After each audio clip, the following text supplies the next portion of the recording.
cyberbullying. The Uganda Media Women Association aims to provide development information to women and marginalized groups for effective decision-making and advocate for gender-responsive policies and legislation. Rose Kemigisa, the senior officer from the Uganda Human Rights Commission, says the issue of abuse for women in the media fraternity is deeply rooted in the societal and cultural fabric.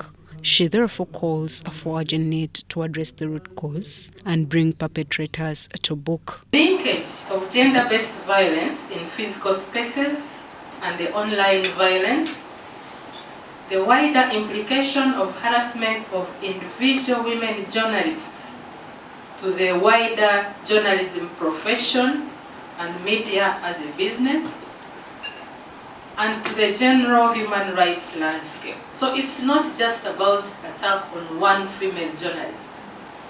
It translates into many of these other things. They have suffered psychological harm, breach of privacy, loss of identity, limitation of mobility, censorship, and loss of property because of their work.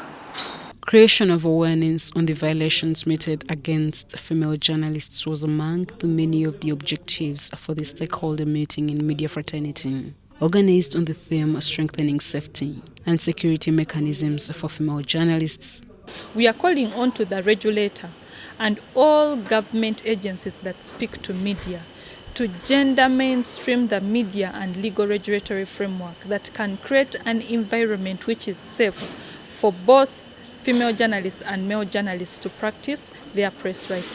Come out as a country, come out as Ministry of ICT and Uganda Communications Commission to see that these stipulations are domesticated and streamlined within our legal framework. This way, it will create grounds on which media houses can be held accountable on the violations that are being seen against the female journalists within the media house. Externally, let the perpetrators be punished, or let us see access to justice by victims or survivors of this challenge. Brenda Namata, the Communications and Advocacy Officer, Uganda Media Women Association, is one of the team leaders that conducted research into districts of Kampala and Wakiso. It indicates that journalism is becoming an unsafe profession for some females. They are using women to solicit or source interviews from big sources, considered big sources, or sensitive content.